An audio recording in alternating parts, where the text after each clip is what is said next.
ये है आज की आधुनिक अयोध्या। तो चलिए इसे गहराई से जानने की शुरुआत करते हैं। बस अड्डा। राम मंदिर से 7 किलोमीटर की दूरी पर 14 बीघा जमीन पर 219 करोड़ की लागत से लखनऊ हाईवे पर नया बस अड्डा बनकर तैयार है। Railway station. मंदिर से 1 किलोमीटर की दूरी पर 240 करोड़ रुपए में नया रेलवे स्टेशन डिजाइन किया गया है। भविष्य में अयोध्या से दिल्ली, मुंबई, चेन्नई, बेंगलोर, पुणे, कोलकाता, नागपुर, लखनऊ और जम्मू जैसे शहरों के लिए विशेष रेलगाड़ियां चलाई जाएंगी। हवाई अड्डा। 1450 करोड़ रुपए में लगभग 1300 बीघे में फैला हुआ प्रयागराज हाईवे पर नाके के पास बनाया गया है नया एयरपोर्ट। यहाँ से राम मंदिर की दूरी सिर्फ 12 किलोमीटर है। भविष्य में कई बड़े महानगरों के लिए सीधे उड़ानें उपलब्ध होंगी। घाघरा जलमार्ग। अगर आपके पास अपनी खुद की मोटर बोट है तो छपरा से घाघरा यानी सरयू नदी की सैर करते हुए लगभग 300 किलोमीटर नदी में चलकर भी अयोध्या पहुंच सकते हैं। भविष्य में इस रूट के लिए भी मोटर बोट चलाए जाने का प्रस्ताव है। राम मंदिर। अयोध्या के राम मंदिर की कुल कीमत है 1800 करोड़। पूरी तरह बन जाने के बाद अयोध्या का मुख्य आकर्षण होगा। राजस्थान के मशहूर मकराना के पत्थरों से आकार लेते इस मंदिर की अनुमानित उम्र होगी लगभग 1000 साल। 22 जनवरी को पहली मंजिल का उद्घाटन होगा, जिसमें राम की बाल्यावस्था की मूर्ति रखी जाएगी। बाकी की 2 मंजिलों का कार्य चलता रहेगा। खजुराहो के मंदिरों की नागर शैली के आधार पर इसे तराशा जा रहा है। मंदिर का कुल क्षेत्रफल 156 एकड़ या 251 बीघा है। हनुमानगढ़ी। राम मंदिर से लगभग 800 मीटर की दूरी पर स्थित है हनुमानगढ़ी। मंदिर के आवासीय परिसर को मिलाकर यह लगभग 52 बीघे में फैला हुआ है। मंदिर की 76 सीढ़ियां चढ़कर हनुमान जी के दर्शन के बाद ही राम मंदिर में जाने का विधान है। यह मंदिर अयोध्या शहर के ठीक बीच में एक ऊंचे टीले पर बना है। शहर की तरफ आने वाले आक्रमणकारियों के आने की सूचना यहीं से प्राप्त करके अयोध्या के राजा तक भेजी जाती थी। इतिहासकारों के अनुसार जितनी बार भी अयोध्या पर आक्रमण हुआ उतनी बार इस मंदिर को भी विध्वंस झेलना पड़ा। हालांकि सन्यासियों ने हर बार इस मंदिर को फिर से खड़ा किया। आज यह मंदिर रामानंद संप्रदाय और निर्वाणी अखाड़े के अधीन है। राम की पेड़ी। अयोध्या को सरयू नदी की भयंकर बाढ़ से बचाने के लिए इस बांध का निर्माण किया गया था, जिस पर श्रद्धालुओं के स्नान के लिए कई घाट बना दिए गए थे। इतिहासकारों के अनुसार जितनी बार भी बांध टूटता था, सरयू का पानी अयोध्या की गलियों में घुस आया करता था। इसी बाढ़ से बचने के लिए पूरे अयोध्या में जगह जगह पर ऊंचे टीले बनाए गए थे, जैसे राम टीला, हनुमान टीला, लक्ष्मण टीला। आज ये बांध अयोध्या का मुख्य पर्यटन स्थल बन चुका है। हर दीपावली पर यहाँ लाखों दिए जलाकर रामायण की उस घटना को उत्सव के रूप में मनाया जाता है जब श्री राम अयोध्या वापस लौटे थे। अयोध्या के कई बार उजड़ने के पीछे एक कारण इस नदी को भी माना जाता है। हालांकि इसी नदी की वजह से यहाँ पर गन्ने की खेती बड़े स्तर पर की जाती है। लता मंगेशकर चौराहा। नया घाट और बस स्टैंड के पास ही अयोध्या का मुख्य चौराहा 6.7 करोड़ रुपए में बनकर तैयार हुआ है। पद्मश्री से सम्मानित राम सुथार जी ने 2 माह के कठिन परिश्रम के बाद इस 40 फीट लंबी वीणा को आकार दिया। 14 टन की इस वीणा को लता जी के स्मृति चिन्ह के रूप में यहाँ पर लगाया गया है। इसीलिए इसका नाम नया घाट चौराहे से बदलकर लता मंगेशकर चौराहा कर दिया गया है। धर्मपथ। नया घाट से कुछ पहले सड़क के दोनों तरफ 30 फीट ऊंचे 40 सूर्य स्तंभ लगाए गए हैं, जिसे धर्मपथ का नाम दिया गया है, जो श्री राम के राजकुल सूर्यवंश का प्रतीक है।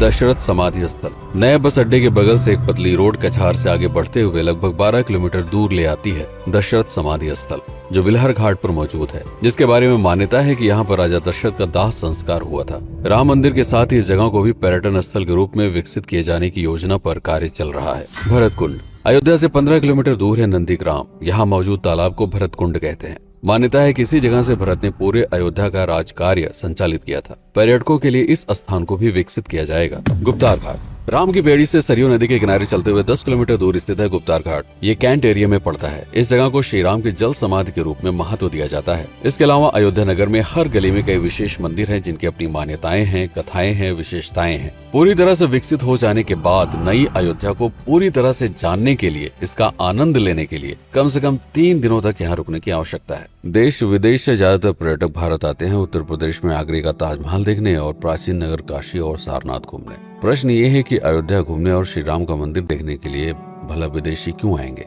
और इसका कारण है भारत में लिखी गई राम कथा की सबसे पहली और प्राचीन पुस्तक रामायण। भारत में रामायण के अलावा कंबोडिया में रीमकेर, थाईलैंड में रामकियन, जो कि वहाँ की राष्ट्रीय पुस्तक है, इंडोनेशिया में ककनिक, नेपाल में भानुभक्त रामायण जैसी पुस्तकों में वाल्मीकि की रामकथा से प्रेरणा लेकर इसे अपने अपने देश की संस्कृति के हिसाब से फिर से लिखा गया है।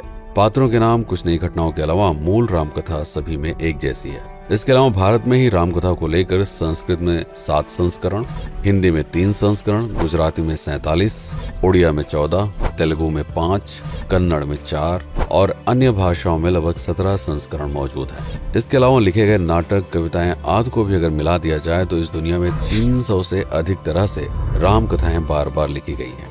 इन सभी राम कथाओं पर कई विशेषज्ञों ने समय समय पर अध्ययन किया और अपने विचार दिए। Father Camille Bulcke, Hermann Jacobi, Wendy Doniger, Edward अल खरर, Alf Hiltebeitel, Paula Richman, Aubrey Menon, Ramesh Menon, Radha Vishwanath, Shantanu Gupta, Meenakshi Jain, Lala Sitaram, Swami Gyananand Saraswati जैसे कई लोगों ने समय समय पर रामकथा को लेकर गहन शोध किया और इसमें छिपे हुए मूल कथा के साथ ही इसके इतिहास को समझने का प्रयास भी किया। रामकथा थी कौशल प्रदेश के द्वारा किष्किंधा और लंका पर विजय प्राप्त करने की पहली बार एक अखंड भारत के निर्माण की। रामायण महत्वपूर्ण इसलिए हो जाता है क्योंकि ये अखंड भारत युद्ध से अधिक व्यक्ति के आदर्शों, सूझबूझ, मित्रता जैसे गुणों से स्थापित हुआ। रामायण एक ऐसा डॉक्यूमेंट है जो ये समझाता है कि भारत पहली बार एक कैसे हुआ। इसलिए ये गाथा न तो कभी भुलाई जा सकती है और न ही कभी मिटाई जा सकती है। और आज की अयोध्या उसे अखंड भारत का एक प्रतीक है, अपनी संपन्नता के कारण जिसने समय समय पर बाहरी आक्रमणकारियों का भी सामना किया। अयोध्या की इसी संपन्नता ने यहाँ पर मुगलों को भी आकर्षित किया। महात्मा बुद्ध भी यहाँ पर रुके, सिखों के गुरु साहब भी आए और जैन धर्म के तीर्थंकर भी। सिर्फ आए ही नहीं बल्कि उनके अनुयायी यहीं पर बसते चले गए। अयोध्या कितनी बार बसी, कितनी बार उजड़ी, इसके बारे में बहुत अधिक प्रमाण उपलब्ध नहीं है। सूर्यवंश के पतन के साथ ही अयोध्या का भी पतन होता रहा। बीच में कई सौ सालों तक अयोध्या मानो विलुप्त सी हो गई। इसका कारण क्या था, इसका कोई प्रमाण नहीं है। अयोध्या को फिर से खोजकर उसे स्थापित करने में बार बार राजा विक्रमादित्य का नाम आता है, लेकिन विक्रमादित्य एक उपाधि है जिसे कई राजाओं को दिया गया था। तो ये कहना मुश्किल है कि किस कालखंड के कौन से राजा ने यह कार्य किया। कुछ विशेषज्ञों का मत है कि यह काम उज्जैन के राजा विक्रमादित्य ने किया होगा। नंदवंश, मौर्य वंश, शुंग वंश, गुप्त वंश आदि के साम्राज्य में भी अयोध्या का वर्णन प्राप्त होता है। सबसे बड़ा विध्वंस हुआ 1527 के आसपास बाबर के कार्यकाल में, जब राम मंदिर को ध्वस्त कर बाबरी मस्जिद स्थापित की गई। सन 1722 में बंगाल के नवाब अलीवर्दी खान ने व्यापार के नजरिए से राम मंदिर से कुछ किलोमीटर की दूरी पर एक नया शहर बसाने की शुरुआत की। 1730 में अवध के पहले नवाब सादत अली खान ने इसका नामकरण किया फैजाबाद। इन्हीं के उत्तराधिकारी सुजाउद्दौला ने इसे अवध की राजधानी बनाई। 1775 में अवध के चौथे नवाब असफुद्दौला ने फैजाबाद की जगह लखनऊ को अवध की राजधानी घोषित की। रावण अहंकार का प्रतीक और श्री राम विनम्रता के सूचक। सत्ता में आने के बाद हर व्यक्ति को यह बात हमेशा ध्यान में रखनी चाहिए, सिर्फ रंग रोगन और पत्थर लगवाने से राम राज्य नहीं आएगा, बल्कि जिस दिन स्कूल, अस्पताल और सरकारी संस्थानों से भ्रष्टाचार खत्म होगा, लोगों का मुफ्त इलाज और अपनी भाषा में उच्च शिक्षा उपलब्ध होगी, उस दिन भारत उस पायदान पर खड़ा होगा जहां कभी हम हुआ करते थे। रामायण अहंकार पर विनम्रता की विजय है। अयोध्या को अगर पर्यटन स्थल का केंद्र बनाना है तो इस आधार पर बसाना होगा, राम राज्य लाना होगा, राजनीति नहीं। यदि इस वीडियो में कोई त्रुटि हुई हो तो उसके लिए क्षमा करें।